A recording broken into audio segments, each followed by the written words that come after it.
আমি হচ্ছি প্রথম শাফায়াতকারী, যার শাফায়াত আল্লাহ কবুল করবে। সুবহানাল্লাহ।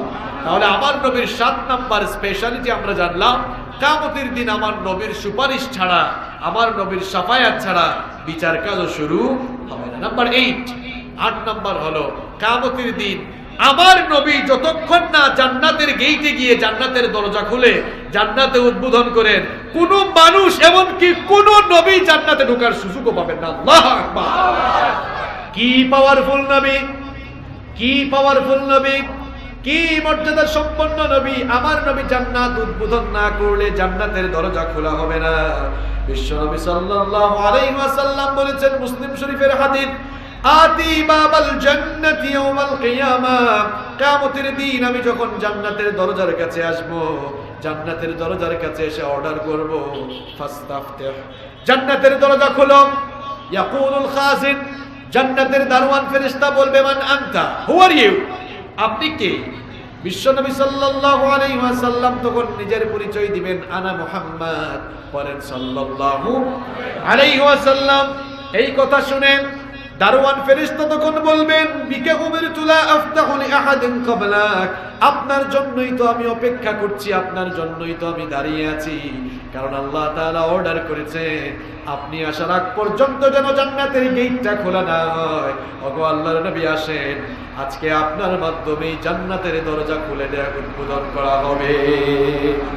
এবার আপনারা বলেন তো, নবীর দাম যদি বেশি হয়, ওই নবীর উম্মত হিসাবে উম্মতের দামও কম না বেশি? আমাদের দামও কম নয়। চকরিয়ার ভাইরা ভালো করে শুনেন, মন খারাপ করার কোনো কারণ নাই।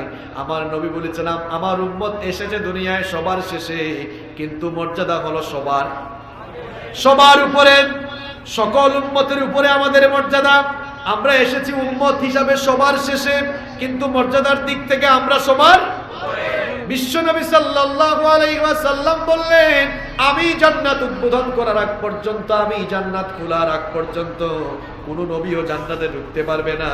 আমার মাধ্যমে জান্নাতটা উদ্বোধন করা হবে, আর আমার উম্মত জান্নাতে ঢোকার আগে কোন নবীর উম্মত জান্নাতে ঢুকতে পারবে না। আর আসতে বলেন সুবহানাল্লাহ। কিও কথা কি বুঝছেন আপনি? আমার উম্মত জান্নাতে ঢোকার আগ পর্যন্ত কোন নবীর উম্মত জান্নাতে ঢুকতেই পারবে না। আল্লাহু আকবার। তাহলে নবীর দাম যেমন বেশি, ওই নবীর উম্মত হিসাবেও অন্যান্য উম্মতের চাইতে আমাদের দামও কম না বেশি? খুব সুন্দর একটা আলোচনা ছিল, কিন্তু এই পরিবেশ আজকে আমাদের সবকিছু নষ্ট করে দিল আসলে।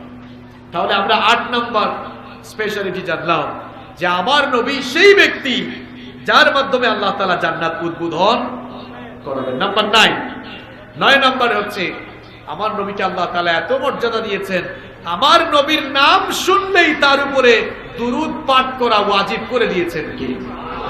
ওয়াজিব করে দিয়েছেন কে? আমার নবীর মর্যাদা এত বেশি, আমার নবীর উপরে স্বয়ং আল্লাহ তাআলা এবং তার ফেরেশতারা আমার নবীর উপরে দুরূদ পাঠ করে। আরো আসতে বলেন সুবহানাল্লাহ।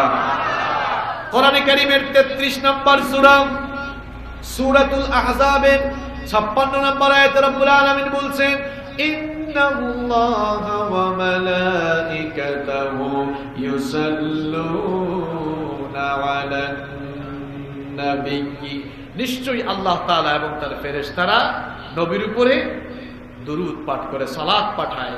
ইয়া আইয়ুহাল্লাযীনা আমানু সাল্লু আলাইহি ওয়া সাল্লিমু তাসলিমা।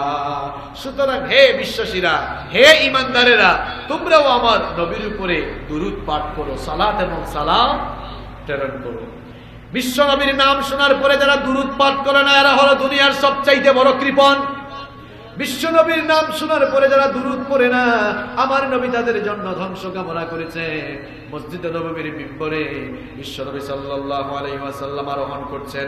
মিম্বরের মধ্যে সিঁড়ি থাকে কয়টা? কয়টা? সবাই বলেন কয়টা? 2টা? 3টা। প্রথম সিঁড়িতে বিশ্ব নবী উঠলেন, বললেন আমিন। দ্বিতীয় সিঁড়িতে উঠলেন, বললেন আমিন। তৃতীয় সিঁড়িতে উঠলেন, বললেন আমিন। সাহাবায়ে কেরাম অবাক হয়ে বললেন, ওগো আল্লাহর নবী, তিনটা সিঁড়িতে যখন আরোহণ করলেন, তিনবার কেন আমিন বললেন? আল্লাহর নবী বললেন, প্রথম সিঁড়িতে যখন আরোহণ করলাম, আমার কাছে জিবরিল এসে বললেন, ওই লোকটা ধ্বংস হোক, যেই লোকটা আপনার নাম শুনেও আপনার উপরে দুরূদ পড়লো না। এই জন্য আমি বলেছি আমিন। দ্বিতীয় সিঁড়িতে উঠলাম, জিবরিল বললেন, যেই লোক রমজান মাস পেয়েও জীবনের গুনাহ মাফ করতে পারলো না, ওই লোকটাও ধ্বংস হোক। আমি বললাম আমিন। তৃতীয় সিঁড়িতে উঠলাম, জিবরিল বললেন, যেই লোক মা বাপ দুজনকে কিংবা একজন পাওয়ার পরে খেদমত করে জান্নাতে যেতে পারলো না, ওই লোকটাও ধ্বংস হয়ে যাক। তাহলে নবীর উপরে দুরূদ না পড়লে লানত আছে না নাই? নবীর নাম শুনলে দুরূদ পড়েন তো আপনারা? নবীজির নাম যেখানে শুনবেন, হাঁটা চলায় শুনলেও শান্তি চাই। আমরা তো শান্তির স্লোগান শুধু দেই। আমরা যদি সত্যিকারার্থেই শান্তি চাই, কল্যাণ চাই, তাহলে সকলের উচিত হবে মুহাম্মাদের দেখানো পথে চলা। আল্লাহু আকবার। কোনো মুসলমানের কথা নয়, বলেছে বৌদ্ধ খ্রিস্টান যারা, দেখেন খ্রিস্টানদের মধ্যে যারা সেরা সেরা খ্রিস্টান, যাদেরকে দুনিয়ার মানুষ চেনে, তাদের কথা বলছি। মাইকেল এইচ হার্ট, আপনারা হয়তো অনেকে তার নাম শুনেছেন। তার একটি বিখ্যাত বই যা গোটা দুনিয়ায় সাড়া ফেলেছে, বইটার নাম হচ্ছে দি 100। আমাদের দেশে বাংলায় অনুবাদ হয়েছে, বিশ্বের শ্রেষ্ঠ 100 মনীষীর জীবনে। একটা বই আছে না, এই বইটা লিখেছে মাইকেল এইচ হার্ট। তো তিনি একজন খ্রিস্টান। খ্রিস্টান ধর্মে তারা যিশু খ্রিস্টকে অত্যন্ত সম্মান করে। দেখা গেল তিনি তার বইয়ে 100 মনীষীর জীবনে উল্লেখ করেছেন, সেখানে যিশু খ্রিস্টের জীবনেও তিনি উল্লেখ করেছেন।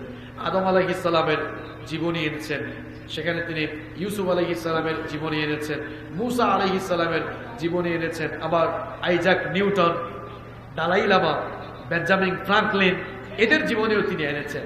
কিন্তু দেখা গেল 100 জন যাদের জীবনে উল্লেখ করলেন, সিরিয়ালি সবার উপরে তিনি যার নাম রেখেছেন, তিনি হচ্ছেন আমাদের নবী মুহাম্মদ সাল্লাল্লাহু আলাইহি। তো তিনি তো একজন খ্রিস্টান ধর্মাবলম্বী লোক। যখন এই বই লিখলেন, গোটা দুনিয়ায় সমালোচনা শুরু হলো যে মাইকেল এইচ হার্ট এটা কি করলো, নিজে একজন খ্রিস্টান হয়ে যিশু খ্রিস্টকে উপরে না রেখে সবার উপরে মুহাম্মদকে কেন রাখলো।